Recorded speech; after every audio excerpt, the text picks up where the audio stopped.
WLS.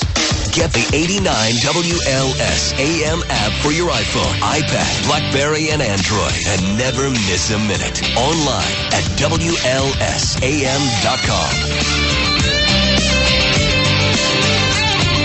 Good morning. It's 8:37 now.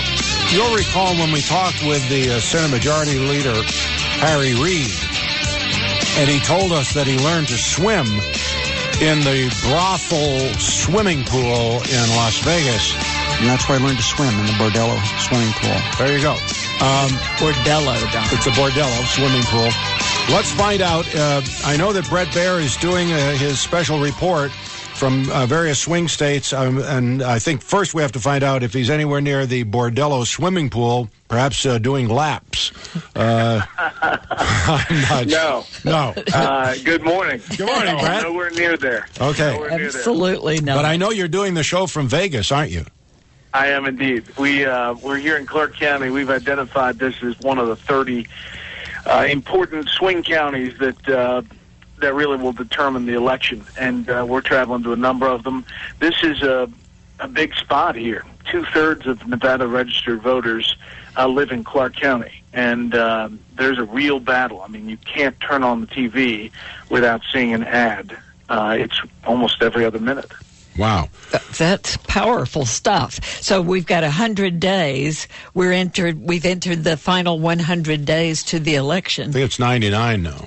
Yeah. 99 today. Yeah. Yes. So the countdown is on. And do you test the waters on VP possibilities as well while you're there?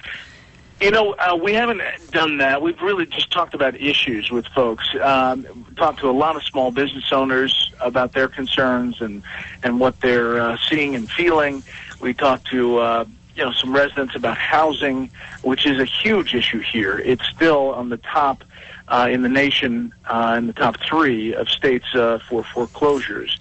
And we also talked about the economy overall. And the sense that you get is that despite the fact that here in Clark County there are more registered Democrats than Republicans, by about 30 or 40,000, the economy itself, the high unemployment rate, about 12% here, seems to be changing the entire dynamic. So in this state, if Mitt Romney could do well in Clark County, at least keep it close, the rest of the state is pretty heavily Republican, and he could win Nevada. So did the president's "you didn't build it" resonate with those people that you've been talking to there? Yeah, it did. At least, we talked to a number of small business owners, and it seems that is sinking in.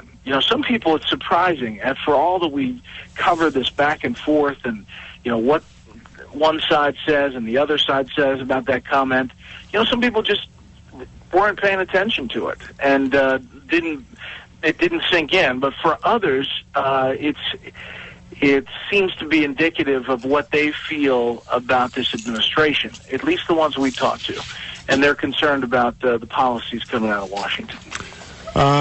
We had a Justice of the Supreme Court, Scalia, it was Justice Scalia, speaking with Chris Wallace on Fox News Sunday, and he said that there's a possibility of Second Amendment adjustments under this court. Well, what do you think about that?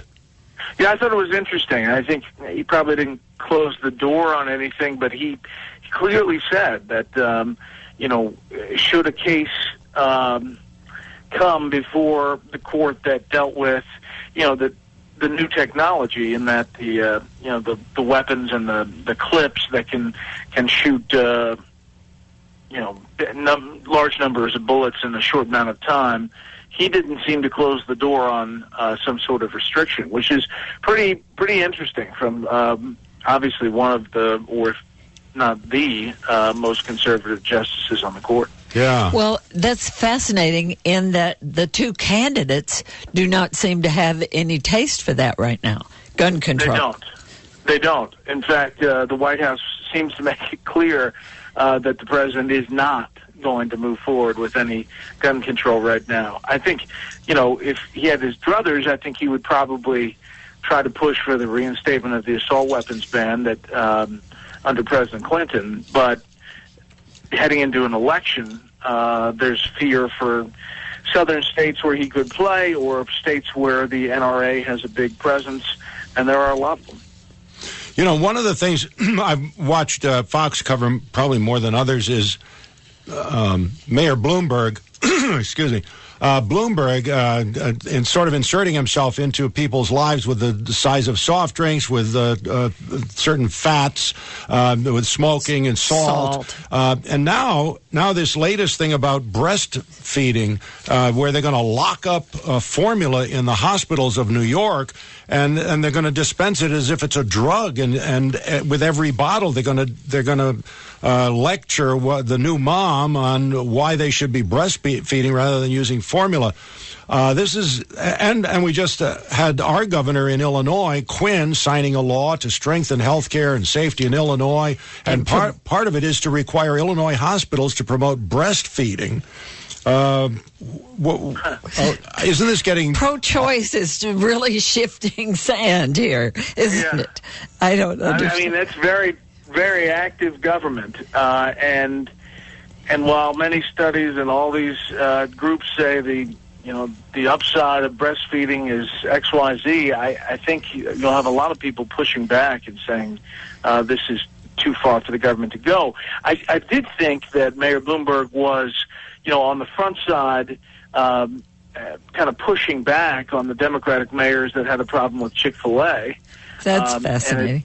And it seemed like he was, saying that is not a government role to get in the middle of denying someone a business license because of their beliefs about traditional marriage. So it's interesting to see the things that he gets involved in and the things that he doesn't. Yeah. All right. So we'll watch you at 5 o'clock this afternoon. You'll be in Las Vegas, not at the gambling, swimming. Don't blow a bunch of cash on Vegas when you're trying to save for college. Oh, you're not supposed to be going there. The president said you don't want to go there, but we'll be watching you there. It'll be good. We head out to California from there. I'll talk to you. Excellent. All right, Brett. Thanks so much.